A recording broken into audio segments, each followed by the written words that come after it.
Hello दोस्तों, electrical engineering विद्दीप में आप लोगों का स्वागत है। आज हम जेबी गुप्ता के पावर सिस्टम के 152 नंबर क्वेश्चन से स्टार्ट करेंगे। पिछली वीडियो में हमने 151 तक अटैम्प्ट कर लिया था। दोस्तों, मैं वीडियो के एंड में एक क्वेट से दूंगा जिससे आप मोटिवेट होकर और ज़्यादा पढ़ेंगे। तो ज़रूर वीडियो को अंत तक ज़रूर देखिएगा और लाइक करिएगा और शेयर भी ज़रूर करिएगा। अगर आप सब्सक्राइब किए तो बेल आइकन को ज़रूर क्लिक कर दीजिएगा ताकि इससे जेबी गुप्ता के सलूशन से आने वाली हर वीडियो आप तक पहुंच सके। तो चलिए स्टार्ट करते हैं 152 नंबर क्वेश्चन से। तो कह रहा है प्रॉक्सिमिटी इफेक्ट। तो पहले दोस्तों हम जानते हैं कि प्रॉक्सिमिटी इफेक्ट होता क्या है। तो चलिए हम देखते हैं कि प्रॉक्सिमिटी इफेक्ट क्या होता है। तो यहाँ पे दिखा रहा है, दो कंडक्टर दिखाए गए हैं। कंडक्टर का क्रॉस सेक्शनल एरिया दिखाया गया है, आप यहाँ पे देख सकते हैं। कंडक्टर का क्रॉस सेक्शनल एरिया दिखाया गया है। ये दोनों जो एक कंडक्टर के क्रॉस सेक्शनल एरिया हैं। मान लो कोई ऐसे कंडक्टर है, एक यहाँ से कंडक्टर जा रहा है और एक यहाँ से जा रहा है। तो इसका जो ये आगे वाला पोर्शन है ना, ये क्रॉस सेक्शनल एरिया यहाँ पे दिखाया गया है कि इसमें कैसे होता है हमारा ये प्रॉक्सिमिटी इफेक्ट। तो चलिए पहले हम इसकी डिफिनेशन एक बार देख लेते हैं। When the conductor carry the current in the opposite direction, जब दो कंडक्टर हैं, मान लीजिए दो कंडक्टर हैं, इनमें अपोजिट डायरेक्शन में एक इधर दिशा में एक करंट बह रही है, एक इधर बह रही है opposite. Then the close part of the conductor carries, close part जो इन दूसरों के पास वाला जो कंडक्टर का साइज होगा उसकी बात कर रहा है। Carries the more current. मान लीजिए ये दो कंडक्टर हैं, एक ये हो गया और एक ये हो गया। तो इनका जो ये वाला एरिया है, इन दोनों का ये वाला एरिया है, इस पे ना सबसे ज़्यादा करंट फ्लो होगी एज कम्पेरिजन टू इधर। इधर करंट कम हो जाएगी और इधर करंट ज़्यादा हो जाएगी। यही हमारा क्या होता है, प्रॉक्सिमेटिक इफेक्ट होता है। और ये तभी होता है जब कंडक्टर एक दूसरे के विपरीत में धारा का प्रवाह कर रहे होते हैं। यहाँ पे पूरा पढ़ लीजिए। When the conductor carry the current opposite direction, then the part of the conductor carries the more current and the magnetic field of the conductor cancel each other, thus the current is zero, the remote of the conductor and the crowd at the remote मतलब दूर होता है। दूर में जो ये दूर वाला कंडक्टर है इस पे जो होता है, ये कह रहा है near part of the conductor पे ज़्यादा होता है, ना कि दूर वाले पे अपेक्षा कम होता है। यही हमारा देख रहे होंगे यहाँ पे प्रॉक्सिमिटी इफेक्ट हो गया है। ये देखिए रिमोट हॉल्व दिखाया हुआ है और ये कंडक्टर का क्रॉस सेक्शनल एरिया है और धारा विपरीत, direction of current Riemann same, इसमें रीमेन सेम है करंट की दिशा। तो आप प्रॉक्सिमिटी इफेक्ट समझ गए होंगे, आप इसकी एक बार नोट कर लीजिए इसका डिफिनेशन ये क्या है। When the conductor carry current the same direction. उसके बाद हम चलते हैं क्वेश्चन पे कि क्वेश्चन हमारा क्या कह रहा है। तो कह रहा है कि प्रॉक्सिमिटी इफेक्ट इज, तो चलिए देखते हैं ऑप्शन नंबर ए क्या है। Option number A is more pronounced for large conductor, high frequency and close proximity, ये सही है। फिर उसके कह रहा है increase the resistance of the conductor and reduce the self reactance, ये भी सही है। ऑप्शन बी भी सही है। कह रहा है the substantially eliminated with stranded conductor, ये भी सही है। अब ऑप्शन डी इज राइट। जब ये सब सही है तो ऑप्शन डी इज राइट। चलते हैं नेक्स्ट क्वेश्चन पे, क्वेश्चन नंबर 159 पे। 159 क्वेश्चन पे, सॉरी वो क्वेश्चन नंबर 152 था, तो ये 153 होगा ये वाला। नेक्स्ट क्वेश्चन पे बात करते हैं 153 पे। तो कह रहा है कि फॉलोइंग एक मिनट, क्वेश्चन नहीं दिखाई दे रहा। Following effect are associated with transposition line, skin effect, corona effect, proximity effect. तो दोस्तों कौन सा सही होगा। Following effect are associated with transmission line, पहला है स्किन इफेक्ट, दूसरा है कोरोना इफेक्ट और तीसरा हमारा क्या है, तीसरा है प्रॉक्सिमिटी इफेक्ट। अब कह रहा है क्वेश्चन क्या पूछ रहा है, the effective resistance of the conductor is increase. तो दोस्तों इन तीनों के कारण जो होता है हमारा कंडक्टर का इफेक्टिव रेजिस्टेंस क्या होता है, इंक्रीज हो जाता है। तो 153 का ऑप्शन नंबर डी सही है, 1, 2 एंड 3। चलते हैं नेक्स्ट क्वेश्चन पे 154 पे। Capacitance in equivalent circuit of transmission line is due to, जो हमारा कैपेसिटेंस होता है इक्विवेलेंट सर्किट कैपेसिटेंस होता है वो ट्रांसमिशन लाइन का, वो किसके कारण होता है, वही पूछ रहा है कि इक्विवेलेंट सर्किट में किसके कारण होता है। तो दोस्तों वो करंट के कारण कभी नहीं होता है, ना लीकेज करंट के कारण होता है, प्रेजेंस ऑफ मैग्नेटिक फ्लक्स इसके कारण भी नहीं होता है, फ्लक्स का और कैपेसिटेंस का तो कोई रिलेशन ही नहीं है, करंट का भी नहीं रिलेशन है। दोस्तों हम जानते हैं जो कैपेसिटेंस होता है हमारा वो सडन चेंज ऑफ वोल्टेज को अलाउ नहीं करता है, और जो इंडक्टर होता है वो सडन चेंज ऑफ करंट को अलाउ नहीं करता है। तो यहाँ से हम सडन चेंज ऑफ वोल्टेज से ही देख लेंगे कि difference in potential of line, जो डिफरेंस होता है लाइन का, पोटेंशियल लाइन का, उसी की बात कर रहा है कि अगर दो लाइनों के बीच जो पोटेंशियल डिफरेंस हो जाएगा तो वहीं पे कैपेसिटेंस हमारा क्या होता है, आ जाता है, कैपेसिटेंस वहीं पे होता है। तो इसका ऑप्शन बी इज राइट। बात करते हैं नेक्स्ट क्वेश्चन की, क्वेश्चन नंबर 150। क्वेश्चन नंबर 155 कह रहा है कि if the separation between the three phase of transmission line is increase, अगर हम 3 फेज की लाइन है, अगर उनके फेज का जो सेपरेशन है वो बढ़ा दे रहे हैं, मान लीजिए इसका कहने का मतलब ये एक कंडक्टर ये है और एक कंडक्टर ये है, पहले यहाँ पे था कंडक्टर, अब इसको हम यहाँ पे कर दे रहे हैं, तो क्या इफेक्ट पड़ेगा हमारे कैपेसिटेंस और इंडक्टेंस पे। क्वेश्चन का पूछने का मतलब यही है। तो चलिए देखते हैं क्या इफेक्ट पड़ेगा। The inductance will be increase and capacitance will be remain unchanged. दोस्तों ये तो गलत हो गया, क्योंकि मैंने इंडक्टेंस और कैपेसिटेंस दोनों का आपको फार्मूला बताया है। तो देखेंगे both inductance and capacitance will increase, ये भी गलत हो गया। तो कह रहा है the inductance will increase and the capacitance will decrease, the inductance will decrease and the capacitance will increase. तो दोस्तों मैंने आपको दोनों फार्मूला बताया, आप इस क्वेश्चन का आंसर समझ। तो दोस्तों हम जानते हैं कि इंडक्टेंस हमारा बढ़ जाता है, अगर कंडक्टर के बीच की दूरी बढ़ाएंगे तो जो हमारा कंडक्टर का इंडक्टेंस होता है वो बढ़ जाता है, और कैपेसिटेंस क्या होता है, वो घट जाता है। तो ऑप्शन सी, हमारा option C is right, option C सही है, ऑप्शन सी इज राइट। तो चलते बात करते हैं नेक्स्ट क्वेश्चन की, क्वेश्चन नंबर 156 की। तो कह रहा है कि the capacitance of an overhead transmission line increase with increase in mutual geometrical mean distance, दूसरा है increase in height of conductor above ground. तो दोस्तों हम जानते हैं कि हमारा जो हाइट होता है टावर का उस पर कैपेसिटेंस डिपेंड नहीं करता है, उस पर बिल्कुल डिपेंड नहीं करता है। और increase in mutual geometrical means GMR, तो जीएमआर पे भी नहीं डिपेंड करता है, बल्कि जीएमआर को इंक्रीज करने से हमारा कैपेसिटेंस क्या होगा, घट जाएगा। जीएमडी को, बल्कि जितना जीएमडी को कम रखेंगे ना, हमारा जो ये कैपेसिटेंस है उतना बढ़िया होगा। तो ये दोनों गलत हैं, तो both are false, option number B is right कि both one and are false. बात करते हैं नेक्स्ट क्वेश्चन की। The charging reactance of 50 kilometre length of line is 1500 ohm, what is the charging reactance of 100 kilometre length of line. दोस्तों बहुत ही simple numerical है, इसको देखेंगे, इसका फार्मूला लिख दे रहे हैं, सिंपल ट्रिक है इसकी। पहले आप लिखेंगे, आपको R1 निकालना है, तो R1 upon R2 is equal to, R1 upon R2 is equal to line in kilometre या मीटर, जिसमें भी आप लिए दोनों का सेम डायमेंशन लेंगे। तो हम ले रहे हैं लाइन 2 लंबाई 2 अपान L1। अब क्या करेंगे, रख देंगे, इसी पे हम रख देते हैं, थोड़ा छोटा छोटा लिखते हैं, इसी पे हम लिखेंगे। तो पहला हमारा R1 क्या है 50, R1 क्या है 1500 ओम, तो हम यहाँ पे लिख दिए 1500 ओम। और R2 क्या है हमारा R1 अपान R2 निकालना है, तो R2 यहाँ लिख दिए।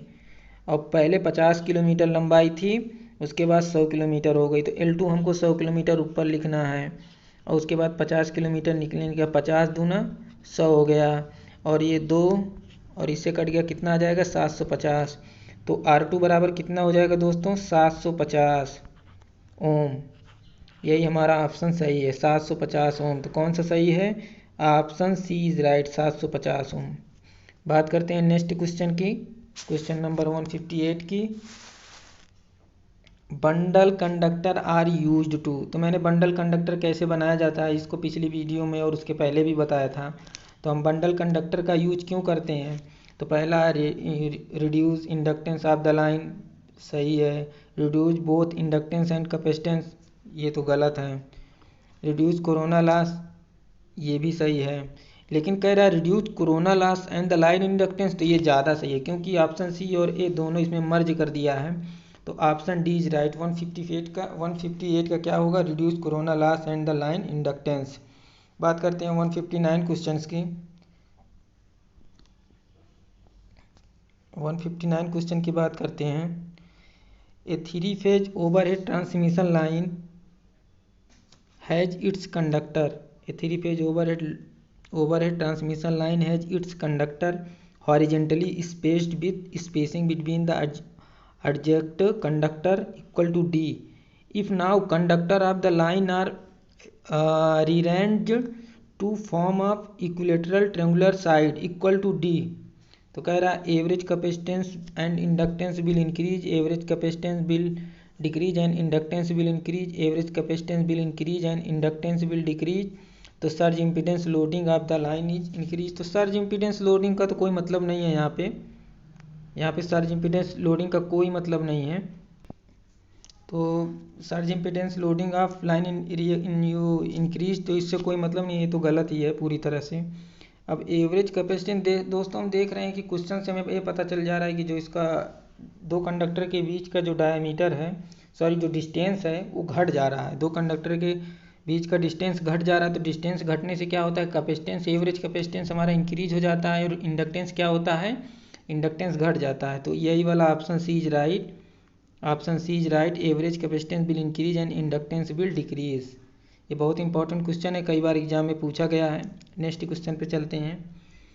Proximity effect line to earth surface, line to the earth surface does not affect its capacitance to neutral, increase the capacitance to neutral, decrease the capacitance to neutral. तो अभी मैंने proximity effect को बताया था आप लोगों को, वहाँ से समझ सकते हैं कि इस क्वेश्चन का आंसर न्यूट्रल वायर के होने से हम जानते हैं कि कैपेसिटेंस हमारा क्या होता है, बढ़ जाएगा। तो इसका ऑप्शन सी सही है, proximity of the line to earth surface increase the capacitance to neutral, option B सही है, ऑप्शन बी सही है इसका 160 का। चलते हैं नेक्स्ट क्वेश्चन पे 161 पे। If the effect of earth is taken into account the capacitance of line to ground, फिर से एक बार क्वेश्चन को देखिए ध्यान से। If the effect of earth is taken into account then the capacitance of the line to ground, इसका answer क्या होगा, कैपेसिटेंस से रिलेटेड है, इसका होगा increase, the capacitance of the ground is increase हो जाएगा, 161 का बी। बात करते हैं नेक्स्ट क्वेश्चन की। नेक्स्ट क्वेश्चन हमारा ये है 162 का। 162 कई बार एग्जाम में एक दो बार पूछा गया एग्जाम में, लेकिन बहुत ही इंपॉर्टेंट है और बहुत सरल तरीके से हमको याद कर सकते हैं। कह रहा है कि एच क्या है, half centre to centre spacing है, और आर क्या है, कंडक्टर रेडियस है, और उसके बाद permittivity of medium, which of the following equal to the capacitance per unit length of 2 wire transmission line. दोस्तों कह रहा है 2 वायर ट्रांसमिशन लाइन के लिए तो ऑप्शन ए इज राइट होगा, ऑप्शन ए इज सही, ऑप्शन से सही होगा, क्योंकि हर ऑप्शन देखेंगे तो इसमें 4 ऑप्शन दिया होगा, ए बी सी डी। पहले में pi upon H upon R square सब सेम, सब कुछ नीचे वाला पैरामीटर सब में सेम होगा, बस वो यहाँ पे 1 हो जाएगा, यहाँ पे 2 रख देंगे, आगे 3 4, तो जहाँ पे 1 वाला होगा, अगर 2 कंडक्टर की बात करेगा, 2 वायर ट्रांसमिशन लाइन की बात करेगा तो पाई ई अपान पाई और ये हो जाएगा, उसके बाद H upon R plus H square upon R square -1। तो ऑप्शन ए सही है। ऊपर हम देखेंगे कि कोई भी हमारा यहाँ पे नंबर नहीं दिया गया है, 2 3 4 5, केवल पाई ही रहेगा, बाकी ऑप्शन तो रहेगा हमारा 2 भी दिया रहेगा, 3 भी दिया रहेगा, 4 भी दिया रहेगा, लेकिन अगर 2 कंडक्टर की बात करेगा तो केवल पाई ही लेंगे हम। तो ऑप्शन ए इज राइट, 62 का ऑप्शन ए सही है।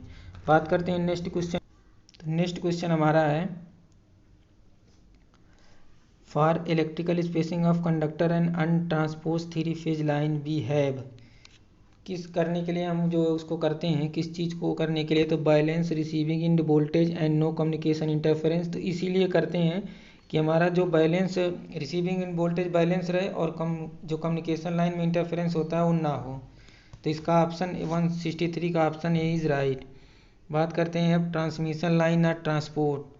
तो पहले तो हम सबसे पहले जानते हैं कि हमारा जो ये होता है ट्रांसमिशन लाइन को ट्रांसपोर्ट क्यों करते हैं, क्यों किया जाता है, पहले इसके बारे में थोड़ा सा जान लेते हैं।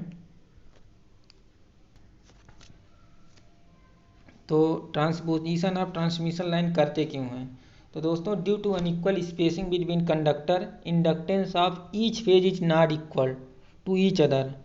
जो हमारा अनइक्वल स्पेसिंग के कारण जो कंडक्टर का इंडक्टेंस होता है वो अलग अलग हो जाता है, due to this receiving in voltage of the line is not same, जिसके कारण जो हमारा रिसीविंग इन का वोल्टेज होता है वो सेम नहीं होता है। इवन सेंडिंग इन वोल्टेज की अपेक्षा वो क्या होता है, सेम नहीं होता है। इसलिए हम क्या करते हैं, इसको बराबर करने के लिए हम लाइन का क्या करते हैं, ट्रांसपोजिशन करते हैं। ट्रांसमिशन लाइन का क्या करते हैं, ट्रांसपोजिशन, क्योंकि उसका लाइन का इंडक्टेंस सेम हो जाएगा, जिससे वोल्टेज सेम हो जाएगा और स्पेसिंग बिटवीन कंडक्टर भी जो है वो डिफरेंस नहीं रह जाएगा, अनइक्वल ना होकर सेम हो जाएगा।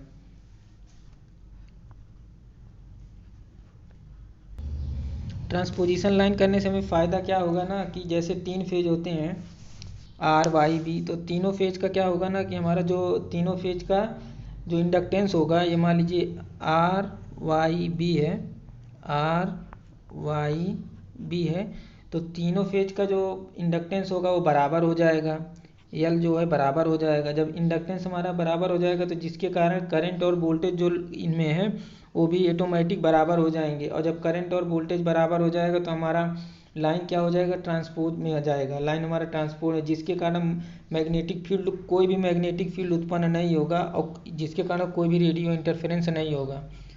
जो ये लाइन का जाता है ना, इसके साथ कम्युनिकेशन लाइन भी रहता है, हमारा जो अर्थ वायर होता है उसके बीच में कम्युनिकेशन लाइन का एक वायर रहता है। जब इसमें अनइक्वल स्पेसिंग आ जाता है तो इसमें वोल्टेज आ जाता है, वोल्टेज में डिफरेंस आ जाता है, तो जो जिसकी वजह से कम्युनिकेशन लाइन पे एक वोल्टेज, छोटा सा वोल्टेज उत्पन्न हो जाता है, जो बहुत ही कम मात्रा में होता है, जिसके कारण रेडियो में क्या होता है, इंटरफेरेंस उत्पन्न हो जाता है सिग्नल ट्रांसमिशन में। इस वजह से हम इसको ख़त्म करने के लिए क्या करते हैं, ट्रांसपोजिशन ऑफ ट्रांसमिशन लाइन का ट्रांसपोजिशन करते हैं। तो ट्रांसपोजिशन करने के क्या क्या लाभ है मैं बता दिया हूँ, कि फेज इंडक्टेंस बराबर हो जाएगा, लाइन का जो स्पेसिंग बिटवीन कंडक्टर है वो बराबर हो जाएगा, वोल्टेज बराबर हो जाएगा, करंट बराबर हो जाएगा, जिससे मैग्नेटिक फील्ड उत्पन्न नहीं होगा, तो रेडियो इंटरफेरेंस ऑटोमेटिक क्या हो जाएगा, ख़त्म हो जाएगा। तो चलते, ये बहुत बार एग्जाम में ट्रांसपोजिशन ऑफ ट्रांसमिशन लाइन क्यों किया जाता है, तो कई बार क्वेश्चन पूछा, इसलिए हम इसको डिटेल में बता दिए हैं। आप लोग वीडियो को पॉज करके इसको नोट कर लीजिएगा, बहुत ही इम्पॉर्टेंट है और कई बार एग्जाम में पूछा भी गया है। तो हम देखते हैं, transmission line are transpose, reduce corona loss, reduce skin effect, prevent interference with neighbouring telephone lines. तो ऑप्शन सी इज राइट। अभी बताया मैंने ना कि जो इंटरफेरेंस होता है रेडियो टेलीफोन लाइन में, उसी को कम करने के लिए हम क्या करते हैं, ट्रांसपोज करते हैं ट्रांसमिशन लाइन का। ट्रांसपोजिशन ऑफ 165 का, transposition of transmission line is due to, फिर से क्वेश्चन अभी मैंने आपको आंसर बताया, reduce line loss, reduce skin effect, balance line voltage drop, reduce corona. तो बैलेंस लाइन वोल्टेज ड्रॉप, क्योंकि जो वोल्टेज ड्रॉप हो रहा है अनइक्वल वोल्टेज हो जा रहा है, जिसके कारण वोल्टेज ड्रॉप होता था और इसके कारण एक रेडियो इंटरफेरेंस उत्पन्न होता है। तो लाइन वोल्टेज ड्रॉप को हम, लाइन वोल्टेज ड्रॉप के लिए ही बैलेंस हो जाए उसके लिए हम ट्रांसपोजिशन करते हैं। तो ऑप्शन सी इज राइट। चलते हैं नेक्स्ट क्वेश्चन पे, 166 पे, high voltage transmission line are transpose because then corona loss can be minimise, commutation in inductance become easier, voltage drop in the line can be minimise, phase voltage imbalance can be minimise. तो दोस्तों यही सही होगा, D, phase voltage imbalance can be minimised, phase voltage imbalance can be minimise. चलते हैं next question पे, question number 167 पे, the concept of an electrically short medium and long line is proximity based on the. तो ये wavelength of the line पे depend करता है कि हमारी जो वेवलेंथ है लाइन की वो कितनी है, उसी हिसाब से शॉर्ट, मीडियम और लॉन्ग ट्रांसमिशन लाइन डिजाइन किया जाता है। दोस्तों ये क्वेश्चन बहुत इंपॉर्टेंट है, क्वेश्चन नंबर 167 कई बार एग्जाम में पूछा गया है, 167 कई बार एग्जाम में पूछा गया है, तो इसको ध्यान से ही देख लें। अब चलते हैं 68 पे, इक्विवेलेंट पाई मॉडल। क्वेश्चन बहुत ईजी है, पाई मॉडल इसको आप जानते हैं कि 250 किलोमीटर लेंथ तक इस्तेमाल किया जाता है। परफॉर्मेंस ऑफ ट्रांसमिशन लाइन तो 250 किलोमीटर तक इस्तेमाल किया जाता है। Which of the following is neglected while analysing a short transmission line. तो दोस्तों हम जानते हैं शॉर्ट ट्रांसमिशन लाइन में हमारा शंट कैपेसिटेंस या फिर जो शंट पैरामीटर है उसको निगलेक्ट मान लिया जाता है। तो इसमें कैपेसिटेंस नहीं दिया तो हम एडमिटेंस मान लेंगे, शंट एडमिटेंस। बात करते हैं हम 170 क्वेश्चन की, in modelling the equivalent circuit of short length over a transmission line, the line resistance and inductance are only considered become line capacitance to ground is. क्वेश्चन को ध्यान से पढ़ लीजिए, उसके बाद ही आंसर आप देखेंगे तभी मिलेगा। Finite but very small, finite होगा पर स्थिर मतलब होगा, बट वेरी स्मॉल बहुत कम होगा। बात करते हैं नेक्स्ट क्वेश्चन की 171 की। तो 171 का क्या होगा, for same given transmission line expression for voltage regulation is given B S minus B R गुणते 100। तो ये शॉर्ट ट्रांसमिशन लाइन का होता है, क्योंकि शॉर्ट ट्रांसमिशन लाइन में हमारा कैपेसिटी इफेक्ट नहीं होता है, तो इस वजह से हम इसको कहाँ हमेशा ये शॉर्ट ट्रांसमिशन लाइन के लिए लागू होगा। 171 का कौन सा सही है, option A the must be, sorry option A सही है, this must be short transmission line. तो दोस्तों ये वीडियो का लास्ट क्वेश्चन, इसके बाद हमने कहा था कि मैं आपको एक क्वेट्स दूंगा जिससे आप मोटिवेट होकर पढ़ना चाहेंगे। तो वीडियो को अगर लास्ट तक देखें तो आपको कोर्स देखने को ज़रूर मिलेगा। दोस्तों ये रहा हमारा वीडियो का क्वेट्स, जिससे आप पढ़ के आप चाहें तो इसे अगर पॉजिटिव वे में लेंगे तो बहुत ही अच्छी फीलिंग आएगी और आप पढ़ाई में आगे जाएंगे। तो ये है, इससे फ़र्क नहीं पड़ता कि आप क्या सोचते हैं, आप क्या बोलते हैं, आप क्या सुनते हैं, फ़र्क इससे पड़ता है कि आप क्या मानते हैं, क्योंकि जो आप मानते हैं आज नहीं तो कल आप वो बन जाते हैं। तो दोस्तों हमेशा हाई थिंकिंग रखिए, और अगर हाई थिंकिंग रखेंगे तभी आगे बढ़ पाएंगे। और निगेटिविटी दिमाग में मत लाइए, हमेशा पॉजिटिविटी रहिए, और जल्दी ही आप लोग का सिलेक्शन हो जाएगा। और अपने पढ़ाई और स्टडी को कंटिन्यू रखिए।